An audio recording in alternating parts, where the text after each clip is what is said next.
The last thing I remember with any clarity before the contamination breached the second bulkhead is the sound of my own voice reading a sector prefix off the emergency hail panel. Sector 7, Drevon Transit Node. That is what I read.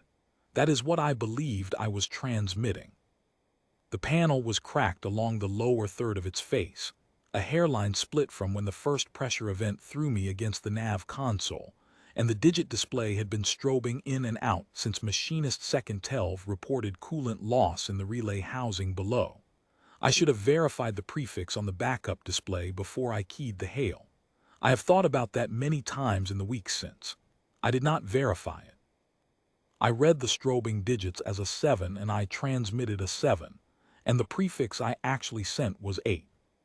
Sector 8 Drevon Transit Corridor. There is no dry dock in Sector 8. There is, or was at that time, an Earth Patrol corridor. I did not know that. I do not think it would have changed anything if I had. My name is Vethan Korath. I held the rank of ship principal in the Thuron Survey Corps for 11 years before the incident aboard the Kethai's Unbroken, and I have held it for 4 years since. The Corps reinstated me without formal review. I mention that only because a great deal of what I am about to describe reflects poorly on my judgment and my readiness in the moment, and I would rather you understand the institutional verdict before the narrative one. The Corps reviewed the log, reviewed the panel's damage record, reviewed the hail transmission, and concluded that I acted within acceptable parameters for a vessel undergoing simultaneous structural and biological emergency. That conclusion does not comfort me much. The panel was cracked and I did not verify the prefix, and 11 members of my crew are dead, and a patrol corvette from a species I could not identify in my recognition tables stayed aboard my dying ship for 31 hours pulling people out of sealed compartments. I will tell you what happened in the order it happened. I will not editorialize beyond what the log reflects. The log has not been closed. I have not asked the Corps to close it. I am not sure I ever will. The Kethai's Unbroken was a Thuron-class survey and salvage vessel, hull designation KU-7 in the Corps registry, commissioned 14 years before I took command of her. She was not a young ship. Her survey instrumentation had been upgraded twice. Her salvage crane assembly had been replaced once after a bay door failure in the Aren debris field. Her emergency relay housing, as Telv would later note in his final diagnostic report, had never been replaced at all, only patched. That patch had held for 6 years before it stopped holding. I should have pushed for a full housing swap at the last refit cycle. I noted it in the maintenance request log. The requisition was deprioritized. These things happen in a survey corps that is perpetually short of dry dock time, and I accepted the outcome. And then one day in the middle of a routine transit through the Drevon corridor, the housing failed and took a section of the coolant manifold with it. And the biological containment seal on lab compartment 3 failed 11 minutes later because the containment seal drew from the same coolant circuit. I will not describe in detail what was in lab compartment 3. The Corps has asked me not to, pending the formal biological review, and I think that is a reasonable request.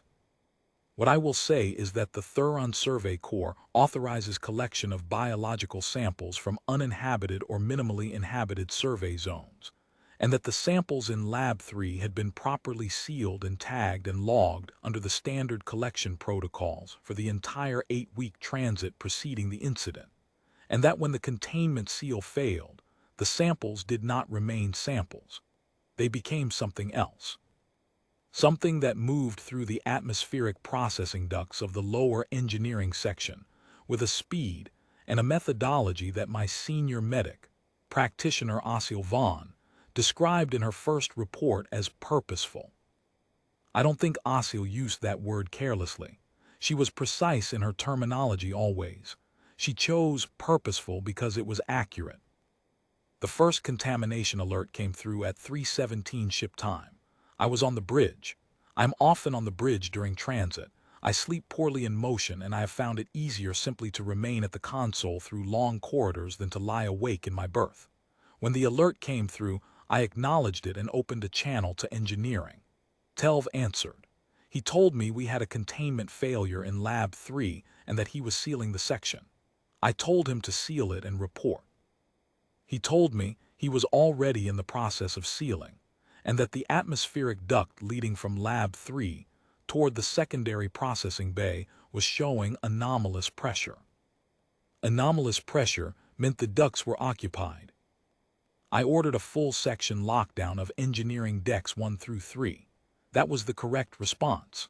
I then ordered Osil to report to the medical bay and prepare for potential contamination injuries, which was also the correct response.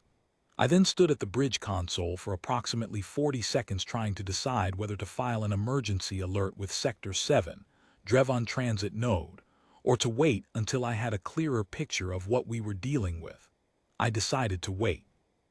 That decision cost me the first 6 crew members, because by the time I had a clearer picture, the atmospheric containment between Engineering Deck 2 and the crew quarters corridor had already been compromised, and Osil's initial assessment of purposeful had been revised to rapid and aggressive. I sealed the crew quarters corridor at 3:41. 4 crew members were still inside it when I sealed it. I sealed it anyway because Osil told me to and because Osil was right. The alternative was losing the entire ship. I sealed the corridor and I stood at the bridge console and I did not open the seal again, and by 4:10, the 4 crew members inside the corridor were not responding to comms. Osil noted their status in her log at 4:12. She noted it very quietly. We lost 2 more in the secondary processing bay before Telv managed to purge that section. He used the emergency atmosphere venting system, which was not designed for that purpose, but which turned out to be effective. He reported the outcome to me at 4:47 in the same flat tone he used to report coolant pressure readings. Telv was like that. I valued it. By 500, we had lost 6 crew members and contamination to engineering decks 1 and 2 was total. Telv had retreated to the auxiliary control node at the forward junction of engineering deck 3 and sealed himself in with 2 junior engineers, Mech Dava Rath and Mech Seal Pravan. Osil was in the medical bay with 3 crew members who had made it out of the crew quarters corridor in the first minutes before the seal, all 3 of them showing surface exposure. The bridge crew, myself, first designation Keithran Soul, and the navigation watch officer, a young man named Penet Vel who had been with the Corps for 8 months, were sealed behind the primary bulkhead. The rest of the ship was not accessible. I ran a crew count at 5:11. I had 14 people alive and in communication. I had 17 crew members who were not. I told Keithran to run a structural assessment. She ran it. She came back to me with the results in 11 minutes, standing at the secondary console with her tablet and her usual expression, which was the expression of someone delivering a diagnostic reading rather than a death sentence, though in this case it was both. 43% hull integrity in the lower engineering sections. The contamination had not only moved through the ducts, it had been metabolizing the composite lining of the duct walls. We were losing structural mass in the lower sections at a rate Keithran estimated would compromise primary hull integrity within 16 to 20 hours. 16 to 20 hours. We were 11 hours from Sector 7, Drevon Transit Node, at standard transit speed. I told Penet to transmit an emergency repair hail to the Sector 7 node. I told him to use the high priority band and to include the structural damage metrics and the contamination classification from Osil's most recent report. He acknowledged and moved to the hail console, and I went back to the structural assessment, and I did not watch him key the transmission. The hail went out at 5:48. The display on the panel, as I have already noted, read 7. The digit I actually transmitted was 8. We did not receive an acknowledgement. At 700, I asked Penet to resend the hail. He resent it. We did not receive an acknowledgement. I noted both attempts in the ship's log, and I ran a second structural assessment, and I considered the possibility that the hail was not reaching Sector 7, because the relay housing below the bridge had been further damaged by the contamination's metabolic activity in the lower sections. Telv confirmed, from his sealed position in the auxiliary node, that the relay housing was showing increased thermal variance. The housing was failing. I asked him whether the hail was still being transmitted coherently. He told me it was transmitting, but that he could not confirm it was reaching the intended node with sufficient signal integrity for a response trigger. I asked him what we could do. He told me, very precisely, that we could do very little. The components required to repair the relay housing were in the engineering bay that was no longer accessible. We had a functioning transmitter. We had no certainty that anyone was receiving it. I sent the hail 4 more times between 700 and 1200. I noted each transmission in the log. I did not receive a response to any of them. At 1200, I held a brief communication with the crew members I could still reach. I spoke to Telv in the auxiliary node, and to Asil in the medical bay, and to the crew quarters survivors who were with her. I told them that the dry dock relay had not responded, and that I was continuing to transmit, and that I was also running projections on reduced thrust maneuvering to determine whether we could close the distance to the Sector 7 node under our own power. Keithrin had already run those projections. The numbers were not useful. We had lost the thrust array on Engineering Deck 2 when we sealed the section, and the remaining array could sustain transit speed but not accelerate beyond it. We could not close the distance faster than we were already moving. I told them the truth because they had a right to it. I told them we were 11 hours out and the hull had 14. Telv asked, from the auxiliary node, whether I had considered any other transmission options. I told him I had transmitted on every available band. He acknowledged that and was quiet for a moment, and then he said, carefully, that he had noticed the hail panel display had been strobing since the relay housing failure, and that he had not been able to verify the sector prefix from his position, but that it might be worth checking. I looked at the panel. The display was showing 8. I have thought many times about what I felt in that moment. I have tried to describe it accurately in the core debrief and in my own notes, and I have never managed to do it justice, so I will say only this. It was not panic. It was something colder and more specific than panic. It was the recognition that I had transmitted 6 emergency hails to empty space while my ship was eating itself from the inside, and that I had done so because I had read a strobing digit incorrectly, and that the gap between 7 and 8 was 11 hours of my crew. I corrected the prefix. I sent a 7th hail, addressed correctly to Sector 7, Drevon Transit Node, at 12:16. It transmitted cleanly. The structural margin was now estimated at 12 to 13 hours.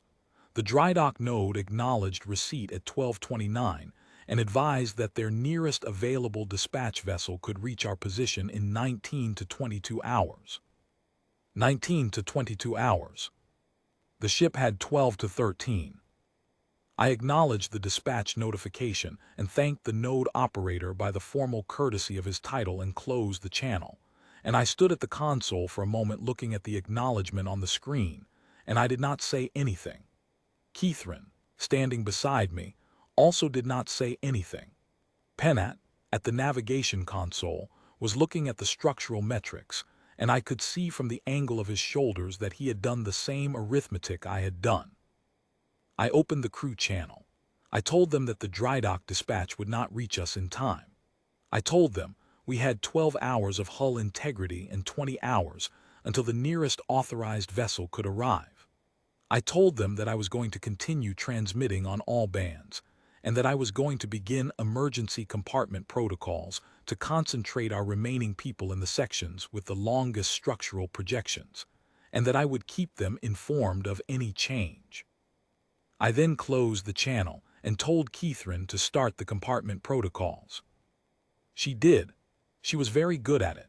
She moved through the sealed sections via the internal monitoring system, identifying the compartments with the best structural ratings, routing the survivors toward them through whatever corridors remained passable. It took her 90 minutes, and she did it without a single wasted transmission. I watched her work, and I thought, as I had thought many times in the years we served together, that Catherine Soule was the most capable officer I had ever served beside, and that I was very sorry the Corps was going to lose her. I continued transmitting on all bands. I did not expect an answer.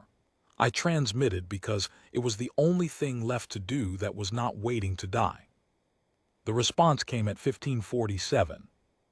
I was at the structural monitoring console, watching the decay curve on engineering section 1, when the hail panel lit. Pennant was the one who caught it. He was at the hail station checking for the Sector 7 dispatch update, and he said my name in a tone I had not heard from him before, and I crossed the bridge in 3 steps and looked at the panel. The response was on the high-priority band.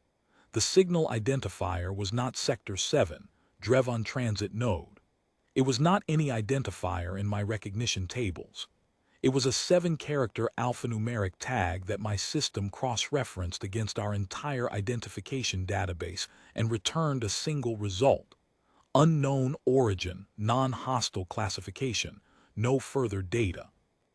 The voice that came through the speaker spoke in the Galactic Compact Standard tongue with an accent I could not identify. Not the flat professional accent of Coalition communications, not the Vithani regional cadence, not the Conclave auxiliary dialect. Something else. Clipped, efficient, with short vowels and a habit of placing the verb early in the sentence. I have since learned that this is a characteristic of several Earth languages, and that compact standard speakers trained in that tradition carry the rhythm with them. At the time, I only knew it was unfamiliar. The voice said, "Vessel transmitting on this band, this is ECV Cindered Mile, Terran Patrol Service, running Sector 8 of the Drevon Transit Corridor. We have been tracking your signal for the past 3 hours. You are reading as a Thuron-class vessel in distress. Please confirm your status and position." I did not respond immediately. I looked at the identifier tag on the panel, and I cross-referenced Cindered Mile against our ship registry and received no result. I cross-referenced Terran Patrol Service against our Allied Forces database and received no result. I cross-referenced the hull classification system embedded in the signal header, because all compact standard transmissions embed a hull profile in the header, and received a partial match to a class of patrol vessel I had no record of in our recognition library, whose origin was listed in the system notes as Human Homeworld Fleet Auxiliary, minimal data. Human Homeworld Fleet Auxiliary. I knew the phrase. The Thuron Survey Corps maintained a very basic briefing file on human vessels operating in and around the transit corridor. The file described them as infrequent, professional, and unlikely to initiate contact unless contacted first. It also noted, in the dry prose of whoever had compiled it, that human vessels operating in patrol configurations were typically armed beyond their apparent displacement. I had perhaps 10 seconds of these thoughts before Catherine looked at me across the bridge and raised her brows in the expression that meant, "Are you going to respond, or shall I?" I responded.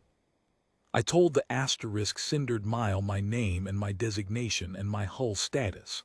I told them we had a biological contamination event in progress, structural integrity failing, 11 hours of hull remaining, and that the authorized dry dock dispatch was 19 hours out. I was precise about all of it.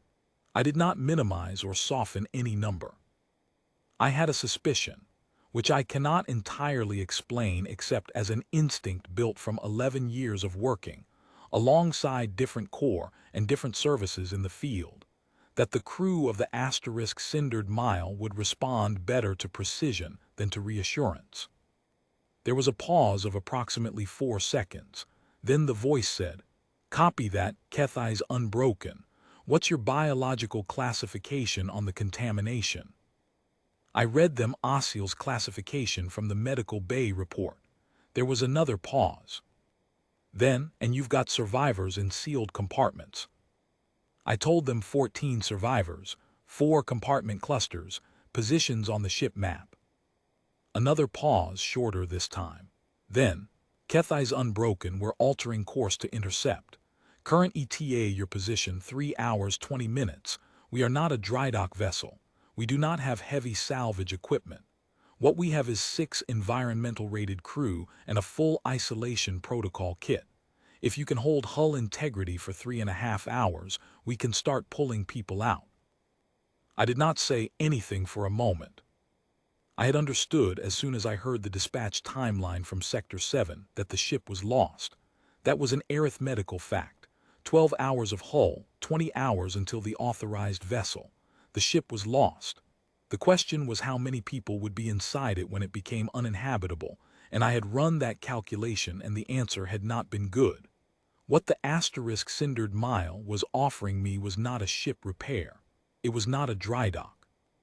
It was a species I had never spoken to before, running a patrol in a sector they should not have been in except that I had transmitted the wrong digit on the sector prefix, offering me 6 crew in isolation gear and a protocol kit, and 3.5 hours, which was less than a third of the margin I had. I said, ECV cindered mile, we can hold 3.5 hours. What do you need from us? The voice, I later learned her name was patrol grade Setha Morn, the asterisk cindered mile asterisk S first officer. The captain, a man named Doreth Vell, was the one who had made the navigation decision to detour, but Morn ran the bridge communications, said, send us your internal layout, your contamination boundary map, and your survivor positions in real time. We'll be preparing isolation kit on approach. And is your docking collar functional? I looked at Catherine. She ran the check and gave me a nod. Docking collar is functional, I said. Good, said Morn, then we'll be there. She said it the way you say something that has already been decided, not a reassurance, a status report. I spent those 3.5 hours doing 2 things simultaneously, managing the compartment consolidations and watching the structural decay curve to confirm we were within the margin. Catherine ran the consolidations. I watched the curve. We were within the margin. Barely. Engineering Section 1 lost another 4% structural integrity in the first hour after the asterisk cindered mile call, and I told Catherine to move the 2 crew members in the forward engineering compartment forward to the secondary bulkhead junction, which she did, and the rate of decay stabilized after that at a level that gave us, by my estimate, 11 hours of hull remaining, not 12, but 11, which was still within the margin by enough that I did not revise my answer to Morn. I spoke to Osil during the second hour. She was with 3 exposure cases in the medical bay, which had sealed cleanly and was showing good structural ratings. She asked me who had answered the hail. I told her it was a human patrol vessel. There was a silence on the channel, and then she said, with the same precision she applied to everything, I have no isolation protocol in our library rated for human biological parameters. If they're sending crew aboard, they will need to brief me on their own standards. I passed that to Morn. Morn said, understood, we'll have our medic in the link with yours on approach. She can walk through the cross-species isolation parameters. It's not the first time. It's not the first time. I noted that in the log because I found it informative. The cindered mile had done something like this before, or their medic had, or the Terran Patrol Service had a protocol library for it. I did not have time to ask which. I passed the channel to Osil and let the 2 medics work. Telv, in the auxiliary node, spent the second hour running a very methodical diagnostic on the emergency venting system to confirm it could be used again in the forward sections if needed. He then transmitted his findings to me with a list of pressure values and timing sequences, and when I asked him what the list was for, he told me, with the same flat affect he had used all morning, that if the contamination reached the auxiliary node before the asterisk cindered mile arrived, he was going to vent the section, and he wanted me to know the vent timing so I could factor it into the hull integrity estimate. I told him the asterisk cindered mile would be there, before the contamination reached his node. He said, "Noted," and did not revise his vent timing list. That was 12. Penat, during the third hour without being asked, put together a complete structural and contamination status package, a clean summary of everything the *cindered mile would need to execute the extraction in the right order, and transmitted it to Morn ahead of docking. I watched him build it. He was precise and thorough, and he did it in his own format, not mine, and his format was better than mine would have been. 8 months in the Corps, and he built a better extraction brief than I would have written. I told him so. He looked surprised. I think he had expected praise to feel like a different kind of moment. The cindered mile docked at 1907 ship time. I was at the docking collar monitoring station when the collar sealed, watching the pressure equalization on the gauge, and then the inner door opened, and I met the crew of the cindered mile *. There were 6 of them in the isolation team. They were wearing full environmental suits, which were a design I did not recognize, with helmet faceplates that tinted in our light and sealed collar connections that looked to me like they had been manufactured to a specification 1 generation ahead of our own Corps standard isolation gear. I noted that without being certain what to do with the observation. The team lead was a compact individual with the posture of someone who had worked in confined spaces for a long time, and she introduced herself as Isolation Specialist Dav Chain. She did not introduce the rest of the team. She asked me for the contamination boundary map, and I handed her the display tablet Keithran had prepared, and she studied it for approximately 15 seconds, and then handed it to the person behind her and said to me, "We'll start in the deepest accessible compartment and work forward. Your medical bay goes last, it's best sealed, so it gives us the most stable extraction environment. You'll want to stay on the bridge and keep the hull metrics feeding to our monitor. We'll need real-time updates if the decay rate accelerates." "Understood," I said. She looked at me for a moment, not an evaluating look exactly, closer to the look of someone who is verifying a piece of information they already have. She said, "Your hail came in on the wrong sector prefix, 8 instead of 7. "Yes," I said. "We almost didn't route to it," she said. "Our comms officer, Perrin, flagged it as a possible relay artifact because it was transmitting on the 8 corridor and Thuron-class vessels don't operate in 8. He ran a source verification. The source came back as a physical vessel, not a relay bounce. That's when the captain made the detour call." I held that information for a moment. They had almost not come at all.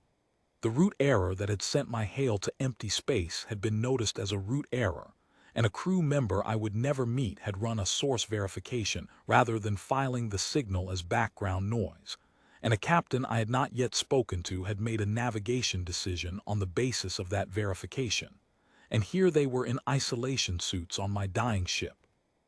"I am glad," I said, "that your comms officer is thorough." Chain looked at me with an expression I could not fully read through the faceplate tint. She said, "He's thorough." And then she turned to her team and said, "Let's go," and they went. I will not reconstruct the extraction in the order in which it happened. I was on the bridge for most of it, and the sections Chain's team worked through were sealed to me. I received status reports over the link and watched the structural metrics and managed the hull integrity coordination. What I can tell you is what Chain reported to me and what I verified in the logs afterward. Before the extraction began, Chain asked me 3 questions in rapid succession.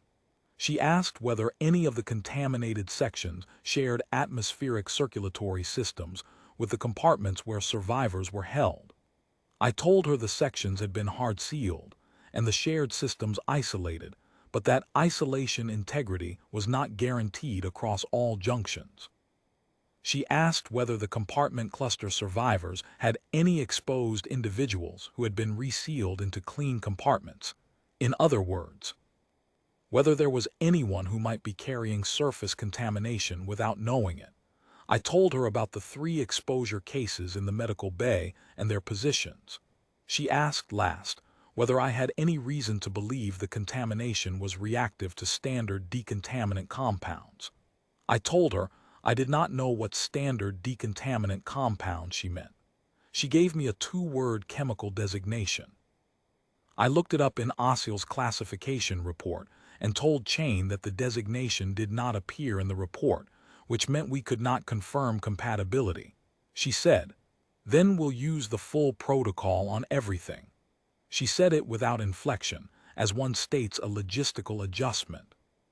The thoroughness of that exchange, 3 questions, 3 answers, 1 decision, was the moment I understood what kind of officer Chain was, and what kind of organization the Terran Patrol Service ran. She was not improvising. She was running a protocol, and the protocol had been built to account for unknowns, and her job was to fit the unknowns into the protocol's structure and proceed. The unknowns did not slow her. They were already inside the framework. They entered the first compartment cluster, 3 crew members in the midsection junction, holding in a sealed storage bay at 1924. Chain's team used a pressurized corridor kit from the cindered mile to establish a clean transit path between the compartment and the docking collar. The kit, as I understand it, was a modular flexible wall system that could be assembled in a pressurized configuration in about 7 minutes, and then extended through a vessel's internal corridors to create an isolation path independent of the host ship's atmosphere. I had not seen that equipment before. I have since requested specifications from the Terran Patrol Service through the Corps Liaison Office.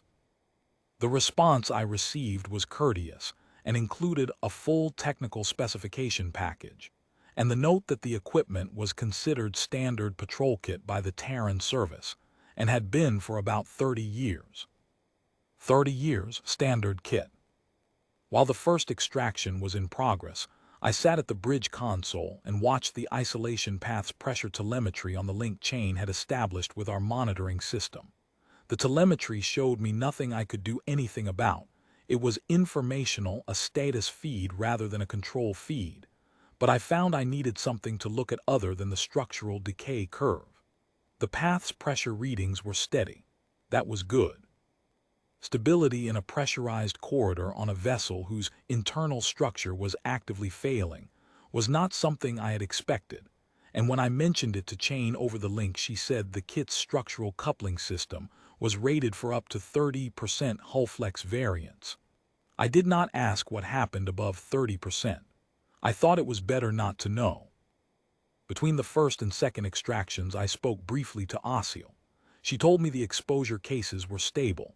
She also told me, in the same professional tone, that she had been comparing notes with Os Brel, the cindered mile S medic, and that Brel had more experience with the specific contamination class we were dealing with than she had expected a patrol service medic to carry. I asked Osceol what she meant by that. Osceol said she knew the behavioral patterns. She described a previous incident in a different corridor sector 6 years ago involving a different species. I was not aware of that incident. She was. A pause. She brought her own sampling equipment, not to decontaminate, to document. She will have a better record of this contamination than we will when this is done. I thought about that for a moment. A patrol service medic with a contamination case history that my own Corps practitioner did not know about, and a sampling kit in her gear, not because the Terran Patrol Service expected to be extracting people from a contaminated Thuron vessel today, but because they carried it as a matter of course. Because thorough documentation of biological incidents was part of how they understood their own job. I mentioned this to Vel much later at the observation compartment. He said, "Brel's been doing this for 12 years. She's probably seen more containment situations than most of your Corps practitioners." I asked him how many contamination extractions the cindered mile had performed. He thought for a moment and said he'd have to check the log, but it was in the range of 11 or 12 across various species and corridor sectors over the course of the ship's active service. I said that seemed like a large number for a vessel that was primarily a patrol ship. He said, with the mild expression that appeared to be his default, "Patrol ships end up being a lot of things." The 3 crew members from the midsection junction were through the isolation path and into the cindered mile s medical bay by 1947. Chain's medic, a tall woman named Brell, she had briefed Osil on the cross-species isolation protocols during the approach, cleared them into a quarantine partition on the Corvette. Chain's team moved to the second compartment cluster. At 2011, I received a structural alert on Engineering Section 2. The decay rate had accelerated. I updated Chain's monitor feed and told her we had moved the hull integrity estimate from 11 hours to 8. She acknowledged without a change in tone and asked me whether the acceleration was uniform across the section or concentrated at a specific frame. I told her it was concentrated at frame 7 of the secondary support grid. She told me she had seen the number and was routing the extraction sequence to avoid the forward engineering corridor, which crossed frame 7. I had not thought of that. She had already thought of it.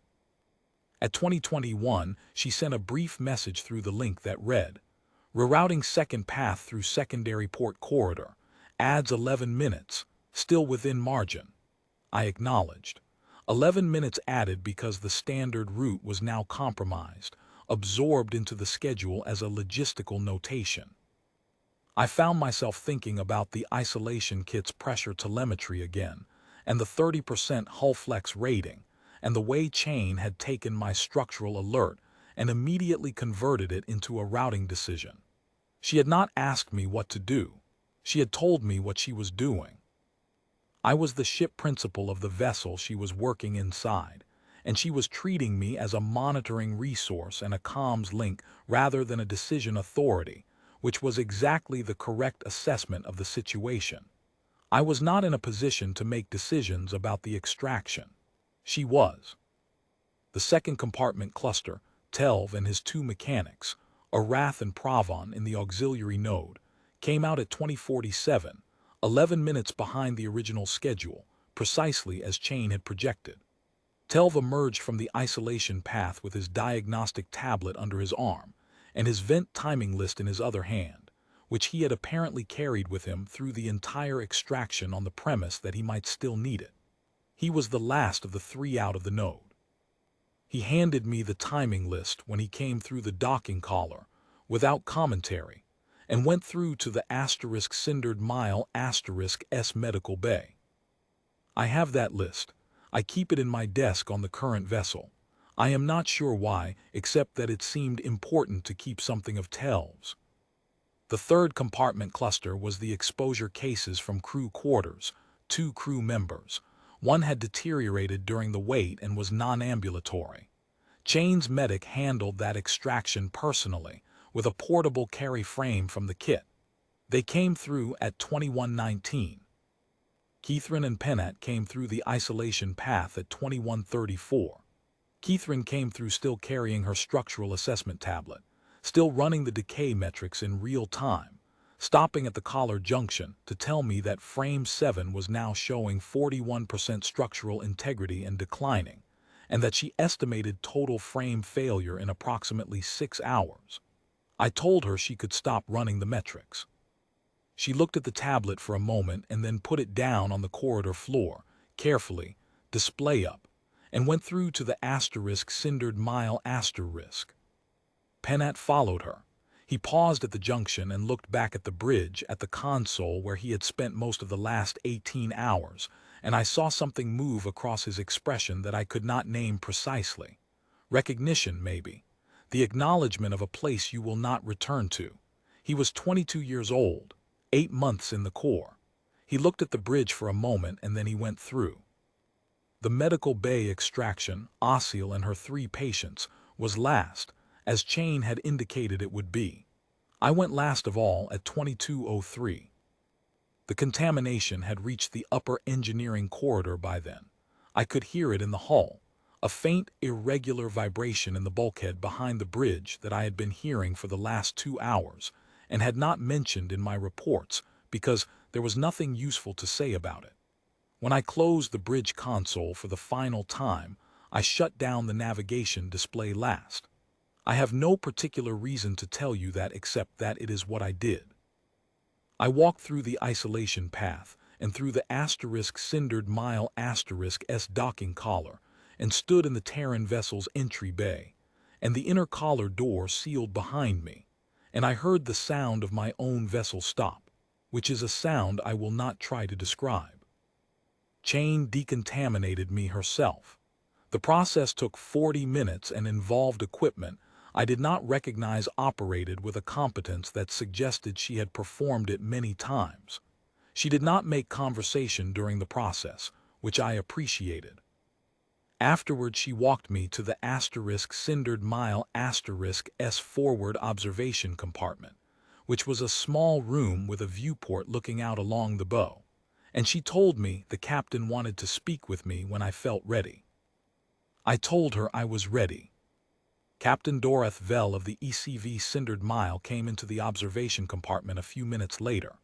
He was a middle-aged human male, built like someone who had spent his career in small ships, with the weathered look that comes from long transit work and the unhurried manner of someone who had been in difficult situations before and found that haste rarely improved them.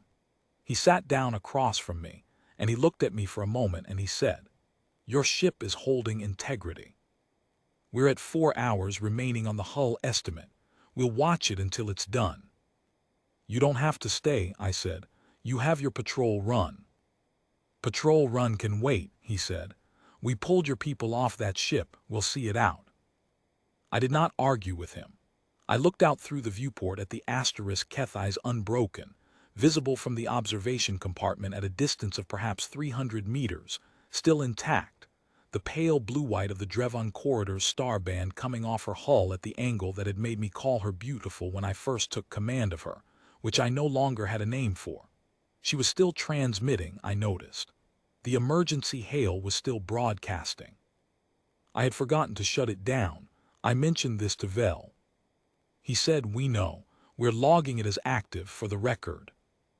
I said, "My comms officer will want to contact Sector 7 to advise them that we are accounted for." He said, "Already done. We filed a detour report with your Sector 7 node when we came in. They've acknowledged. Your drydock dispatch has been recalled." I said, "The dispatch was authorized under emergency protocol. There will be a core inquiry into the loss of the vessel." He said, "There generally is. We'll provide our log and detour report as supporting documentation. Standard procedure for us." I said, "Your comms officer, Perrin. He ran a source verification instead of classifying the signal as a relay artifact." Vell looked at me with an expression that I would describe if I had to describe it as mild, not dismissive, specifically mild. He said, "That's what he does." "It was the correct determination," I said. "The signal was from a physical vessel." "Yes," said Vell, "that's what a source verification tells you." I looked out at the Kethai's unbroken asterisk. I said, "You were not obligated to detour. The hail was addressed to Sector 8.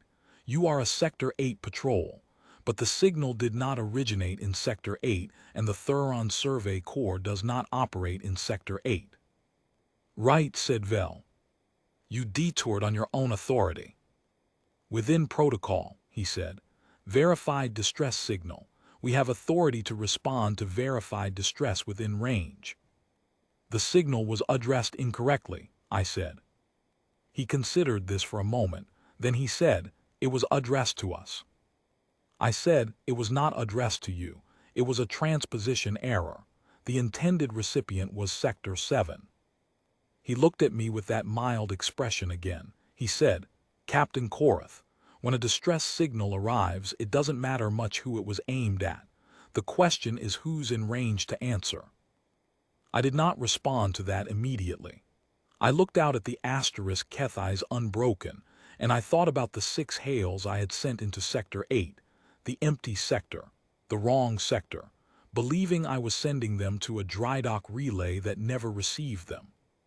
6 transmissions into a patrol corridor I did not know was there, to a species I did not have in my recognition tables, and one of them had been received by a comms officer who ran a source verification instead of filing it as noise.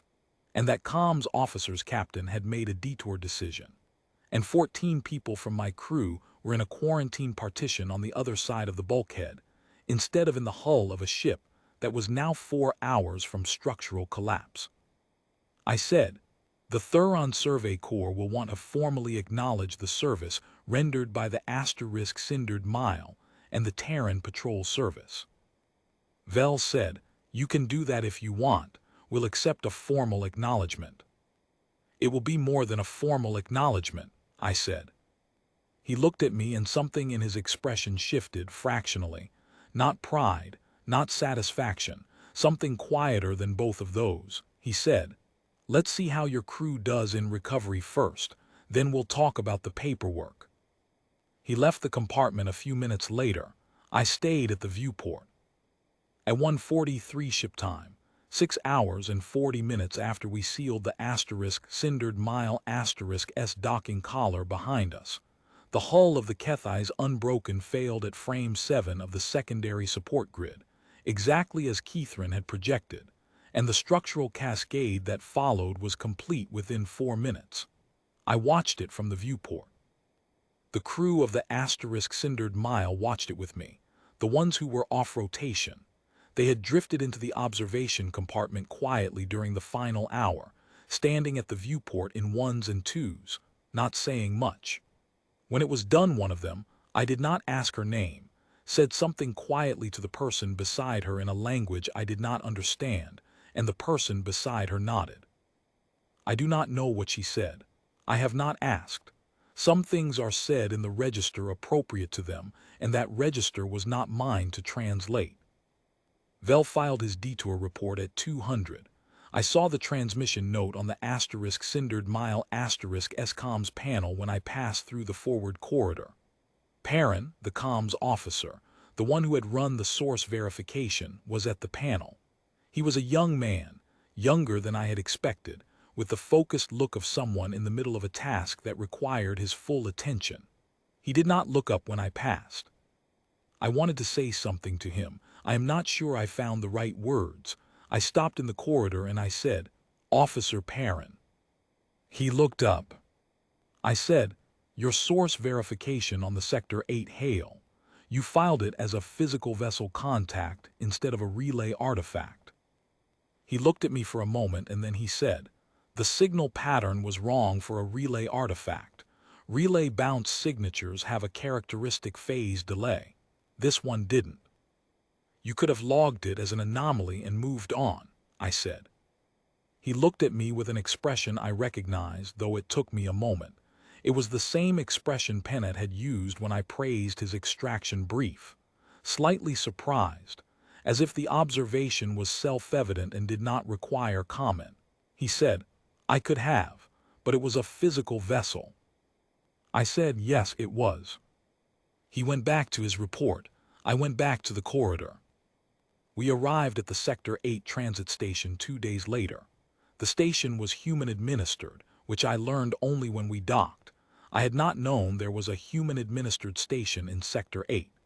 There are, it turns out, several things in Sector 8 that I did not know about. The Thuron Survey Corps briefing file on human operations in the Drevon corridor is, as I mentioned, minimal. I have since submitted a formal request to have it expanded. The response from the Core Records Division was prompt and polite and noted, without apparent irony, that the request was the 7th they had received for an expansion of that file in the past 3 years. It did not say what had happened to the previous 6 requests. I did not ask. The transit to the station took 2 days. During that time, I slept in a spare bunk in the Cindered Mile S crew quarters, a narrow space designed for human proportions that fit me with minor adjustments, and ate in their common mess, which served food I could tolerate, and which their crew ate alongside us with a practical ease that suggested this was not the first time they had shared a table with an alien species whose dietary parameters they had needed to check beforehand. I was told, by one of the off-rotation crew members at the mess table, a stocky man named Bear who had been part of the second extraction team, that the asterisk cindered mile kept a cross-species dietary reference in the galley as a matter of standing procedure. He mentioned it in the same tone in which one might mention that the vessel kept spare filter cartridges in the storage locker. Standard equipment. Of course they did. I spent the second transit day writing my preliminary incident report for the Corps. The report required me to account for every decision point in the incident in chronological order, and to assess each decision against the applicable standard of care.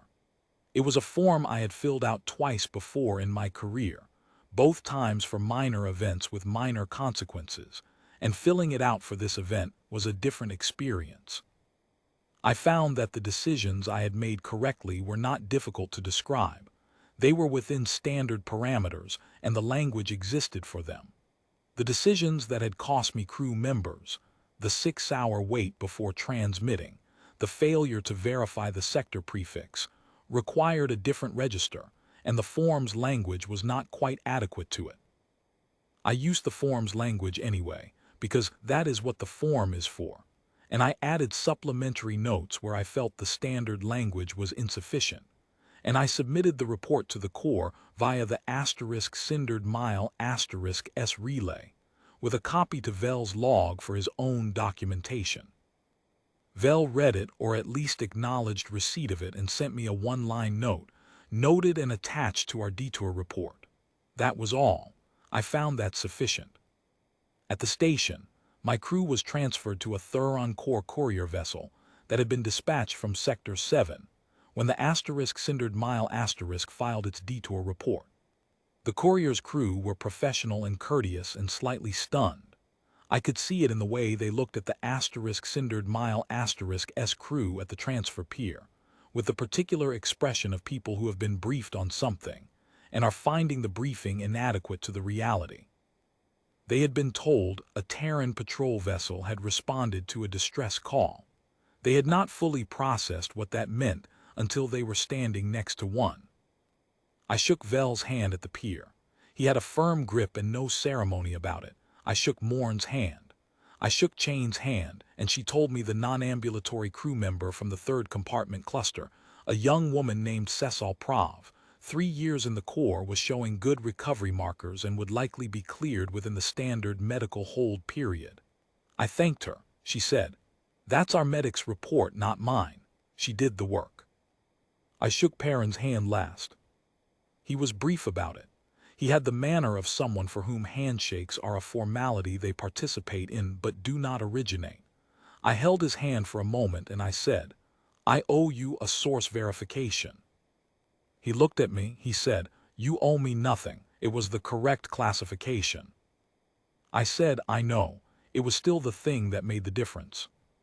He considered that for a moment, the way a person considers a calculation they have already run but are willing to run again. Then he nodded once and stepped back, and that was the end of it. The Corps inquiry took 4 months. The panel reviewed the panel damage record, the hail transmission log, the structural timeline, the cindered mile asterisk S detour report. They returned a finding of mechanical contributing factor, the strobing display, and procedural contributing factor, failure to verify the sector prefix on secondary display, and a determination that my actions following the discovery of the error were within acceptable parameters for the circumstances. They reinstated my rank. I accepted the reinstatement without appeal and without ceremony, and went back to work. The Kethai's unbroken asterisk S emergency hail is listed in the Corps Signal Archive as still active. This is a formal notation. The ship is gone and the signal is not actually transmitting. It means the Corps has not officially closed the incident file. I am the one with the authority to close it. I have not done so. Osil asked me once, about a year after the inquiry, why I hadn't. She asked in the way she asks things, directly, without softening, because she considers softening to be imprecise. I told her I wasn't sure. She thought about this for a moment and then said that in her assessment it was not unusual to keep a file open when the outcome had not been what was intended. I told her I wasn't sure that was it either. She said, "The ship is gone. The crew is accounted for." The Terran service has its documentation. What is it you're waiting to know? I thought about that for a long time. I think what I am waiting to know is whether it was luck, whether the particular combination of a strobing display, a transposition error, an empty sector that turned out not to be empty, a comms officer who ran a source verification instead of classifying noise as noise, and a captain who detoured on the basis of that verification. Whether all of that was a chain of chances, or whether there is something in the structure of it that I should be able to name. Whether the wrong digit was only a wrong digit, or whether in some sector of the galaxy that I transmit into by accident, there is always a parent who runs the verification and a Vel who reads the result and makes the call. I cannot answer that. I have tried and I cannot. What I know is that I transmitted the wrong sector prefix and someone answered. What I know is that the answer came from people I had no record of, who had no obligation to respond to a signal addressed to empty space, who sent an isolation team into a contaminated vessel and stayed until the hull went down and filed the paperwork as a standard detour. What I know is that Penet Vel is a designation second now, serving on a survey vessel out of the Aren Transit Hub, and that Cecil Prav completed her medical hold and returned to active core service, and that Telv was offered a position at the Sector 7 drydock maintenance facility and took it, and told me, in the brief message he sent when he accepted, that the vent timing calculations had been sound. What I know is that Asil Vaughn is my senior practitioner on the current vessel, which she accepted on the condition that the Corps update her contamination classification library to include the Terran Patrol Service's incident records, a condition the Corps agreed to. She told me when she came aboard that Brel had sent the complete sampling documentation. All of it. No charge, no formal request, no treaty framework required. She had sent it because Osil had asked, and because it was the right information to have. He was right. They had been. He had been ready to use them until the last moment, and I think that is as precise a description of Telv's character as anything I could write. The cindered mile *S log shows a 31-hour detour, a standard biological extraction protocol, and a formal return to patrol route. It is logged as a minor incident. Routine. I am listed in their records as Rescued Party, Thuron Survey Corps, Ship Principal Vethon Korath, Kethai's Unbroken Hull Designation KU-7. That is the whole of it, as the Terran Patrol Service records it. I find when I read that entry that I do not have a word in my language for what it is. There is a word for rescue, and a word for obligation, and a word for the condition of having been carried out of a situation you did not expect to survive. None of them is accurate. The one that comes closest, which I have used in the Corps debrief and in my own notes and which I will use here as the best available approximation, is a word in our language that translates roughly as the debt that was not owed, that was paid anyway, by someone who did not recognize you as the intended recipient, and who came regardless. We do not have a separate word for that. I have considered writing to the Corps Linguistics Division to ask if we should. The ship's log has not been closed. I do not think it will be.